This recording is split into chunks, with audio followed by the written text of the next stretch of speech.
কোরবানির ঈদ সামনে এলে কক্সবাজার সীমান্ত যেন পরিণত হয় অবৈধ গরু মহিষ প্রবেশের রুটে। গভীর রাত, পাহাড়ি ছড়া আর দুর্গম সীমান্ত পথ ব্যবহার করে মিয়ানমার থেকে বাংলাদেশে ঢুকছে শত শত পশু। আর এই চোরাচালানকে কেন্দ্র করে সক্রিয় হয়ে উঠেছে একটি শক্তিশালী সিন্ডিকেট। কক্সবাজারের নাইক্ষ্যংছড়ি সীমান্তের কালাচাইন্দা, ফুলতলি, ভালুখাইয়া ও হাতিরছড়া পয়েন্ট এখন গরু পাচারের অন্যতম করিডোর বলে দাবি স্থানীয়দের। তাদের অভিযোগ, রাত গভীর হলেই সীমান্ত পেরিয়ে দেশে প্রবেশ করছে গরু ও মহিষ। পরে সেগুলো ট্রাকযোগে পাঠানো হচ্ছে কক্সবাজার, চকরিয়া, ঈদগাঁও সহ বিভিন্ন পশুর হাটে। স্থানীয়দের দাবি, পুরো কার্যক্রম নিয়ন্ত্রণ করছে সংঘবদ্ধ একটি সিন্ডিকেট। সীমান্ত এলাকায় তাদের নিজস্ব লোকবল ও পাহারাদার রয়েছে। কেউ বাধা দিতে এলে ভয় ভীতি দেখানো থেকে শুরু করে অস্ত্র ব্যবহারের ঘটনাও ঘটছে বলে অভিযোগ রয়েছে। করোনা বা যে কোনো ভাইরাসের এগেইনস্টে ফাইট মানি ব্যাকট্রলের লেফট রাইট।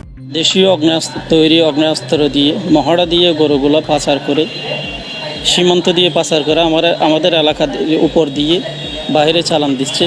সাধারণ নিরীহ কোনো মানুষ রাস্তা দিয়ে চলাচল করতে পারে না। এদের বইয়ে, অগ্নেয়াস্ত্রের বইয়ে এরা ভয়ভীতি দেখায়। এই চোরাই পশুর কারণে সবচেয়ে বেশি ক্ষতির মুখে পড়ছেন দেশীয় খামারিরা। বছরের পর বছর গরু লালন পালন বিনিয়োগ করেও বাজারে ন্যায্য দাম পাচ্ছেন না তারা, কারণ কম দামে আসা অবৈধ গরু বাজার দখল করে নিচ্ছে।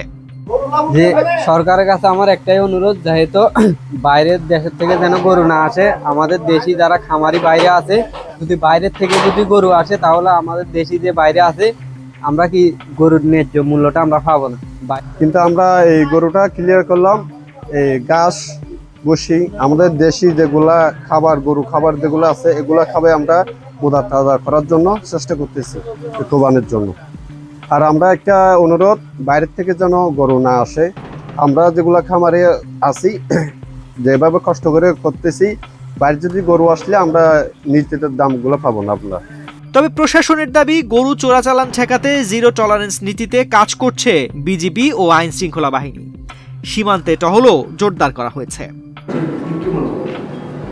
না, এটা আমরা সর্বোচ্চ সতর্ক অবস্থায় আছি।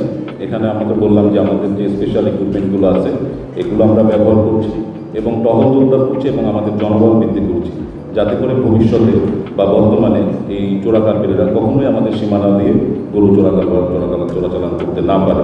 ইনশাল্লাহ আপনারা সামনে দেখবেন আরও যে এখান থেকে কোনো গরু চোরাচালান হবে না। আমরা সেই ব্যাপারে একদম জিরো টলারেন্স এবং আমরা আমাদের সর্বোচ্চ শক্তি দিয়ে এটা প্রতিহত করব।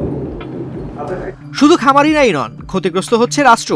বৈধ প্রক্রিয়া ও শুল্ক ব্যবস্থা এড়িয়ে সীমান্ত দিয়ে পশু প্রবেশ করায় সরকার হারাচ্ছে বিপুল পরিমাণ রাজস্ব।